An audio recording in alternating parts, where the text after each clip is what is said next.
vidéo de Cheikh Ahmadou Bamba face à la colonisation. La résistance de Cheikh Ahmadou Bamba face à la colonisation. Ses méthodes, sa philosophie et son héritage durable. Cheikh Ahmadou Bamba, on pourrait résumer en ceci: c'est résister sans armes, conquérir sans violence. Cheikh Ahmadou Bamba, c'est un homme face à l'empire. C'est un homme face aux géants colonisateurs. Donc, vous savez tous, à la fin du 19e siècle, alors que l'Afrique de l'Ouest tombe sous la domination coloniale française, un homme se lève sans armes ni fusil, mais avec un livre saint, le livre saint du Coran. Une prière et une plume. Il fonda le mouridisme. Il est originaire de Mbacké Bawol. Il oppose à la France coloniale une résistance spirituelle, intellectuelle et éthique.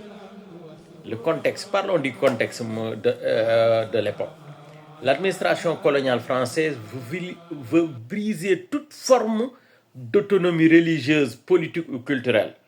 On se souvient, la colonisation avait pour but non seulement d'amener le christianisme en Afrique conquise, mais de piller les ressources et de faire une assimilation totale des populations locales vers une culture occidentale ou une culture de manipulation ou une domination, si vous voulez, spirituelle. Le colonisateur voulait dénuder les Africains de toute leur richesse culturelle, de toute leur mentalité africaine, de toute leur religion. Et Cheikh Ahmadou Bamba, à cette époque, lui, il s'est levé et a brisé cette chaîne. Donc les chefs religieux influents sont perçus comme des menaces par le colonisateur. Et dans ce contexte, Cheikh Ahmadou Bamba refuse de collaborer. Il rejette les décorations françaises, les postes officiels.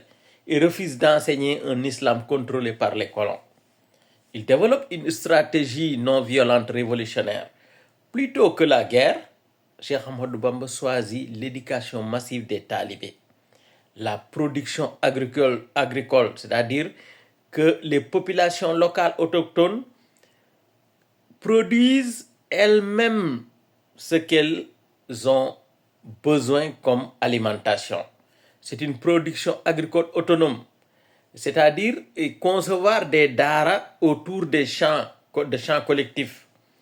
La réforme morale individuelle, il met la poésie spirituelle et politique. Il proclame la soumission à Dieu uniquement et jamais à l'oppresseur. Il dit ceci: je n'ai combattu que pour défendre l'islam. Je n'ai jamais pris les armes. Ça, c'est une parole, c'est des vers de Cheikh Ahmadou Bamba.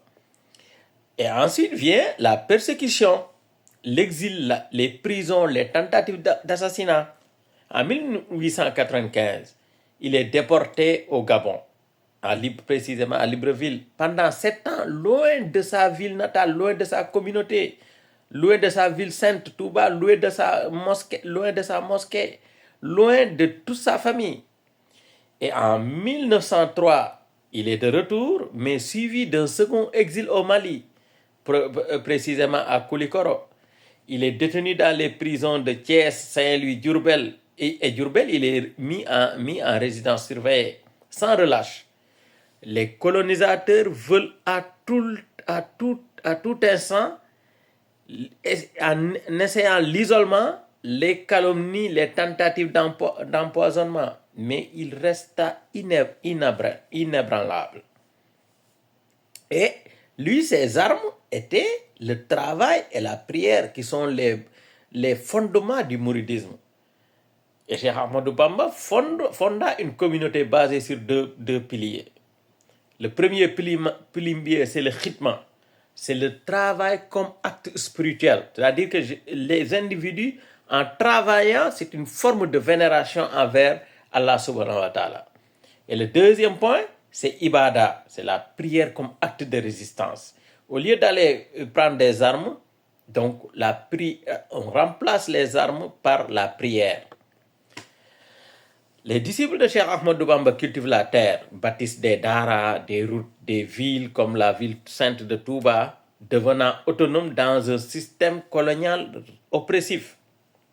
Et Cheikh Ahmadou Bamba, tout sous son temps, la plupart de son temps, il est dans la spiritualité et dans l'écriture. Cheikh Ahmadou Bamba a produit, d'après les dires, plus de 7000 poèmes et ouvrages. Dans ses écrits, il glorifie Allah subhanahu wa ta'ala. Il glorifie Dieu. Il enseigne la foi. Il dénonce la colonisation. Il éduque ses disciples sur la liberté intérieure, la liberté spirituelle.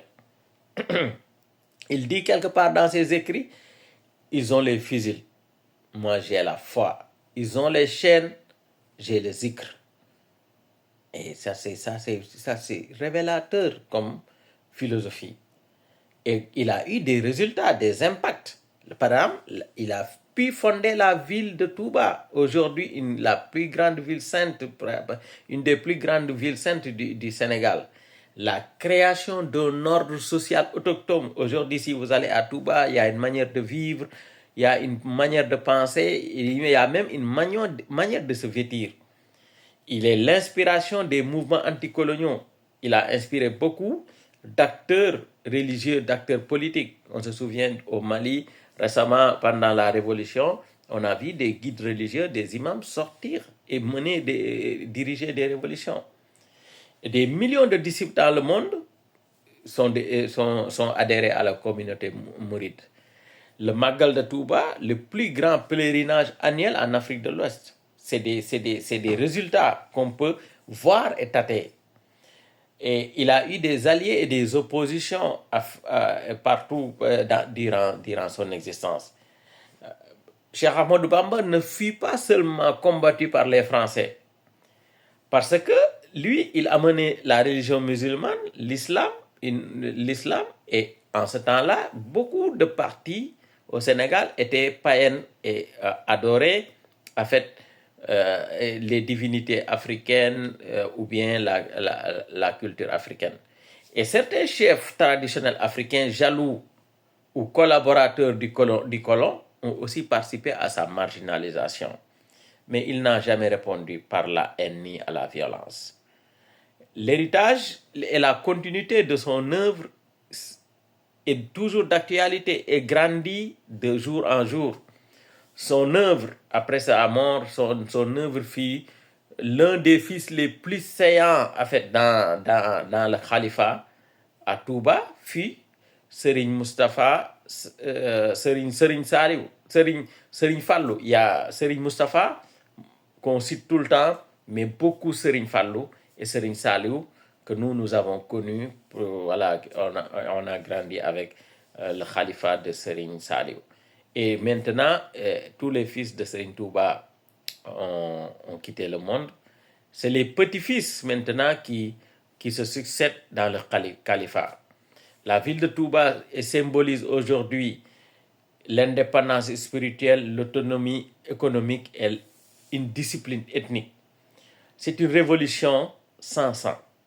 Le cheikh a combattu, a mené une révolution sans verser un seul goutte de sang.